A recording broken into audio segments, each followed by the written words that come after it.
Hello friends, welcome on YouTube. आज हम लोग छोटा सा टॉपिक लिए हैं, गरीबी और मजदूरी। तो गरीबी पहले देख लेते हैं। गरीबी के आंकड़ा जुटाने का जो कार्य करता है ये राष्ट्रीय नमूना सर्वे संगठन अर्थात NSSO, national sample survey organisation, ये एक संस्था है जो कि गरीबी के आंकड़ा को जुटाता है। अगला है, गरीबी के आंकड़ा को जारी कौन करता है। ठीक है, ये तो कलेक्ट करता है, लेकिन जारी कौन करता है? तो ये नीति आयोग द्वारा किया जाता है, भारत सरकार द्वारा निर्मित। अगला है, 1971 में गरीबी हटाओ का नारा किसने दिया था? तो ये कांग्रेस पार्टी हो जाएगा। इस समय कांग्रेस में दो गुट हो गया था, एक इंदिरा गांधी वाला और एक अलग पक्ष था। इंदिरा गांधी बोल रही थी गरीबी हटाओ और विपक्षी बोल रहा था इंदिरा को हटाओ। और ये इनका स्टेटमेंट बहुत ज़्यादा लोकप्रिय हो गया कि इंदिरा गांधी बोली कि ये देखो, मैं बोल रही हूँ देश से गरीबी हटाओ और ये बोल रहे हैं इंदिरा को ही हटाओ। यहाँ से ज़्यादा सहानुभूति मिला और भारी बहुमत से जीती थी ये। चौथा है, महंगाई भत्ते का आकलन किस आधार पर होता है? तो ये होता है उपभोक्ता मूल्य सूचकांक के आधार पर। किस आधार पर महंगाई भत्ता दिया जाए? तो ये उपभोक्ता मूल्य सूचकांक के आधार पर। 1989 में DT लकड़वाला समिति के सिफारिश पर गरीबी रेखा का जो आधार रखा गया वो कैलोरी मापन के आधार पर रखा गया। ठीक है, कैलोरी मापन तो रखा गया।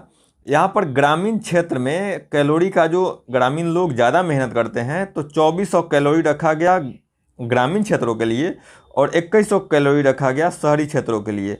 अर्थात इतना अगर भोजन मिल रहा है तो वो गरीबी रेखा के ऊपर है और इससे कम मिल रहा है तो वो गरीबी रेखा के नीचे है। ठीक है दोस्त, अपना अगला टॉपिक है मजदूरी। मजदूरी होता क्या है? किसी कंपनी के लाभांश का वह भाग जो मजदूरों को श्रम के बदले दिया जाता है मजदूरी कहलाता है। कंपनी का वह लाभांश जो मजदूरी के लिए श्रम के रूप में खर्च किया जाता है वही है मजदूरी। मजदूरी के अलावा दी जाने वाली अन्य सुविधाएं वास्तविक मजदूरी कहलाता है। अगर आपसे पूछ दे वास्तविक मजदूरी और 4 ऑप्शन हो तो आपका आंसर क्या होगा?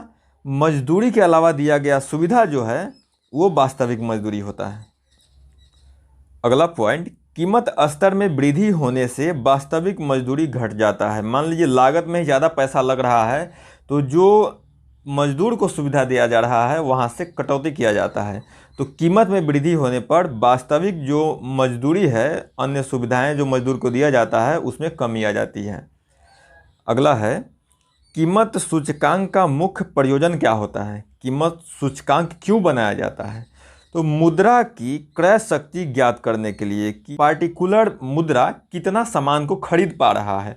2-3 मुद्रा है, जैसे $1 है, $1 कितना को खरीद पा रहा है, कितना सामान खरीद पा रहा है। 1 रुपया कितना खरीद पा रहा है, 1 पाउंड कितना खरीद पा रहा है। तो ये होता है क्रय शक्ति। कीमत सूचकांक का मुख्य प्रयोजन होता है मुद्रा के क्रय शक्ति का मापन करना या क्रय शक्ति को ज्ञात करना। आज के लिए बस इतना ही, मिलते हैं फिर अगले वीडियो के साथ। Thank you so much.